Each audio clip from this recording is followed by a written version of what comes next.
আসসালামু আলাইকুম। কৃষকের ছেলে ডাক্তার। আজকে আমরা এই গল্পটি দেখব। সুন্দর একটি গ্রাম। গ্রামের প্রাকৃতিক সৌন্দর্য মনোমুগ্ধকর। গাছে গাছে পাখিরা ঘুরে বেড়ায়, আর খেতে সবুজ সোনালি ধান লাগানো। অনেক সুন্দর আমাদের গ্রামটা। সেই গ্রামেই বাস করত রতন নামের একজন সাধারণ কৃষক। বাড়িতে ছিল তার স্ত্রী আর তার একমাত্র ছেলে রাজু। তারা দুজনেই দেখতে পাচ্ছি তাদের বাবার দিকে এগিয়ে যাচ্ছে। তখনই তার স্ত্রী বলল, ঘরে চাউল ডাউল তেল ও কাঁচামরিচ কিছুই নেই। তখনই রতন বলল, আজকে আমার মাঠে কাজ আছে, কাজ থেকে ফেরার সময় নিয়ে আসব।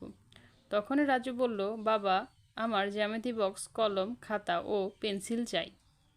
তখন সে বলল, ঠিক আছে, আমি আজকে বাজারে গেলে তোমার সমস্ত জিনিস নিয়ে আসব। এই বলেই রতন আর রতনের একজন সঙ্গী চলল কাজের উদ্দেশ্যে। একটু পরে আমরা দেখতে পাই যে গ্রামের নানান পেশার মানুষ যার যার নিজের কাজে, যার যার নিজের দরকারে তাদের কাজে বেরিয়ে গেছে। আর একটু পরেই দেখতে পায় যে রতন তার জমিতে পৌঁছে গেছে, আর জমিতে যত আগাছা আছে তা সে খুব সুন্দরভাবে পরিষ্কার করছে তার কোদাল দিয়ে, কারণ কিছুদিন পরেই এই জমিতে সে ধান লাগাবে। আর সেই বছরই দেখা যায় অনেক বৃষ্টিপাত হচ্ছে, মুষলধারে প্রবল বৃষ্টি হচ্ছে। বৃষ্টিতে তাদের মাঠ ঘাট সব ডুবে যাচ্ছে। একটু পরেই আমরা দেখতে পাই যে রতনের স্ত্রী রতনকে বলছে, যদি এভাবেই বৃষ্টি হতে থাকে তাহলে আমাদের ফসলের জমিটাতে ডুবে যাবে, আর আমাদের অনেক কষ্ট হয়ে যাবে সংসার চালানো। গ্রামের একজন বলছে, শুনুন শুনুন, গ্রামের বাঁধ ভেঙে গেছে, সবাই ঘরেই থাকুন। অনেক দিন হয়ে গেল ঝড় বৃষ্টি হয়ে গেছে। আবারও তাই রতন চলল জমিটা পরিষ্কার করার জন্য। সে এক অদ্ভুত এক সোনার কলস দেখতে পেল। দেখেই সেই কলসটিকে সে পরিষ্কার করতে লাগলো। পরিষ্কার করেই দেখলো এখানে অনেক সোনার মুদ্রা। তাই সে চলল জমিদার বাড়ির উদ্দেশ্যে। সে ভাবতে লাগলো এগুলো হয়তো জমিদারের পূর্বপুরুষের। একটু পরেই সে জমিদার বাড়ি পৌঁছে গেল আর জমিদারকে ডাকতে লাগলো। একটু পরে দেখলাম যে জমিদার ঘর থেকে বের হয়ে আসছে রতনের ডাক শুনে। একটু পরেই জমিদার সাহেব বলল, কি হলো রতন, এত ডাকাডাকি করছো কেন? তোমার কি কিছু হয়েছে? তখন রতন বলল, আগে না জমিদার সাহেব, দেখুন আমি জমিতে কাজ করার সময় এই সোনার মুদ্রাগুলো পেয়েছি, তাই নিয়ে আসলাম। তারপর জমিদার সাহেব বললেন, দেখো তোমার মতো সৎ মানুষ আছে বলেই দুনিয়াটা এখনও কত ভালো আছে। তখনই রতন বলল, দেখুন আমি গরিব হতে পারি, কিন্তু আমি অন্যের জিনিস কখনো না বলে আমি নেই না। যার জিনিস আমি তাকে দিতে এসেছি। তখন জমিদার বলল, আচ্ছা, অর্ধেক মোহর তুমি নিয়ে যাও। তারপর রতন ফিরল অর্ধেক মোহর নিয়ে তার বাড়িতে। তার গিন্নি তার এই মোহর দেখে অবাক হয়ে তার দিকে চেয়ে রইলেন আর এক মনে কাজ করতে লাগলেন। মোহরগুলো নামালেন।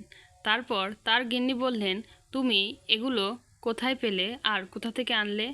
সে বলল, দেখো আমি জমিতে কাজ করার সময় এগুলো পেয়েছি। এগুলো আমি সবার মঙ্গলের কাজে আমি এগুলো ব্যবহার করব। তার স্ত্রী বলল, দেখো তুমি অনেক বড় মনের একজন মানুষ, তোমার মতো সৎ মানুষ আসে বলেই সবাই কত ভালো আছে। কেটে গেছে অনেক বছর। অনেক বছর পর দেখলাম রতনের পাকা বাড়ি হয়েছে। রতন কারো কিছু প্রয়োজন হলে তাকে সেটি কিনে দিত এবং গরিব অসহায়ের পাশে দাঁড়াতো। তারপর কারো কিছু চাউল ডাউল দরকার হলে সবাই রতনের কাছ থেকে এগুলো নিয়ে যেত। তারপর আমরা দেখলাম যে রতনের ছেলে রাজু শহরে গিয়ে অনেক বড় ডাক্তার হয়ে গেছে। সে সর্বদাই মানুষের চিকিৎসা করত খুব সুন্দর করে।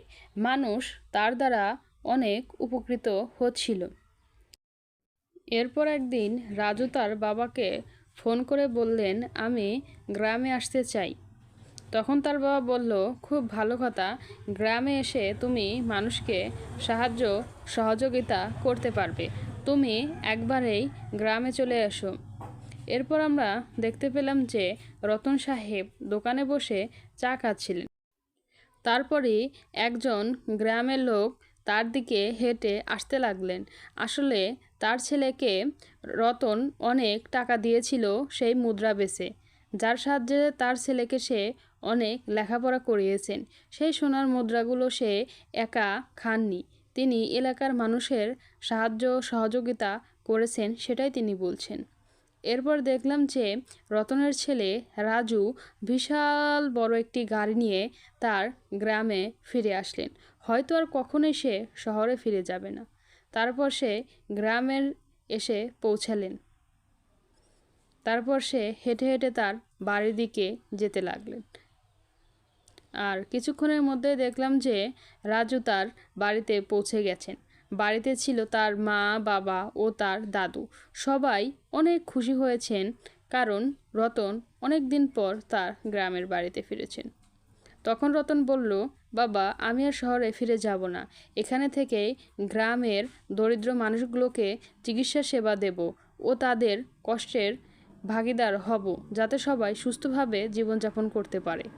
তারপর রতনের বাবা বললেন, খুব ভালো কথা, তোমাকে আমি এই জন্যই মানুষ করেছি, যাতে তুমি মানুষের পাশে দাঁড়াতে পারো ও তাদের সাহায্য করতে পারো। আপনারা যদি আমার ভিডিওকে ভালোবেসে থাকেন তাহলে প্লিজ একটি সাবস্ক্রাইব করে আমাদের পাশে